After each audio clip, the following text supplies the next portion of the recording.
Hola, mi nombre es Gustavo Hernández y esta es mi historia.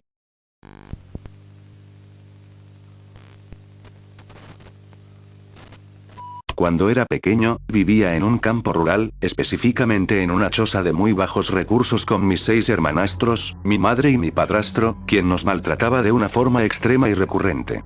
Era una tarde del año 77, yo me encontraba cocinando algo de comer para el resto de mis hermanos y para mí, ya que yo era el mayor, cuando en ese momento llegó mi padrastro y ebrio como era de costumbre, este llegó a la cocina y de una forma muy agresiva tiró al piso la comida que yo estaba preparando para todos y nos habría dejado sin nada con que comer aquella tarde. Con bastante hambre y mis hermanos llorando por el dolor en su panza, también producida por el hambre, decidí ir donde mi abuela materna, a pedir algo para comer. Eran aproximadamente las 5 de la tarde, el recorrido entre mi casa y la casa de mi abuela sería aproximadamente de unos 11 kilómetros, y como no había ningún tipo de transporte ya que era una zona montañosa, donde había muy poca población, tenía que ir caminando.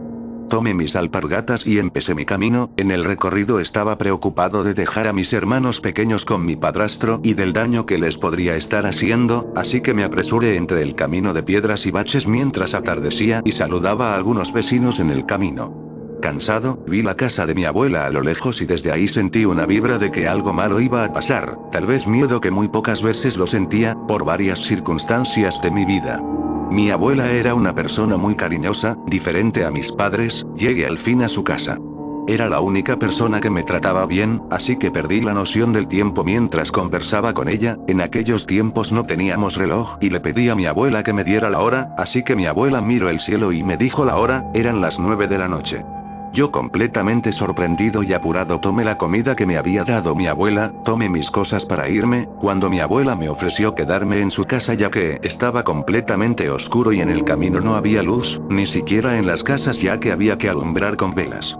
Pero rechacé su invitación ya que la comida era para mis hermanos, quienes aún no habían comido. Tomé valor, me despedí de mi abuela e inicié mi camino. No veía nada por la oscuridad de la noche, solamente me alumbraba la luz de la luna y me arrullaba el silencio, así que me tropezaba con piedras y altibajos en el recorrido, pero cuidaba con mi alma la comida. ¿Recuerdan el punto donde sentí miedo?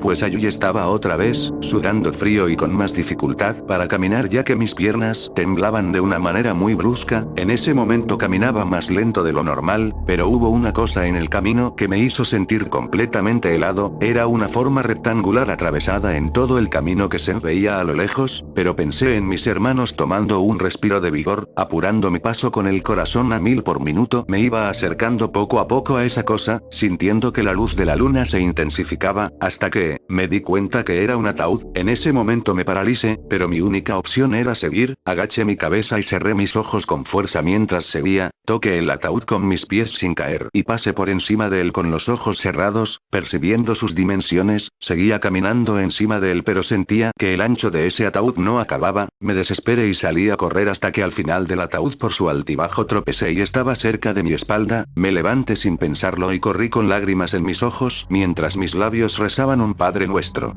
Tomé la peor decisión, que fue abrir los ojos, y al abrirlos, un ser vestido de negro mirándome fijamente tenía una cara perturbadoramente alargada, pómulos exageradamente anchos, se empieza a reír a gritos mientras sus ojos salen de sus órbitas. En ese momento perdí el estado de conciencia y me desmayé. Soñé velando a mis hermanos, mientras mi padre continuaba maldiciendo y de fondo ese ser escabroso burlándose y viéndome fijamente.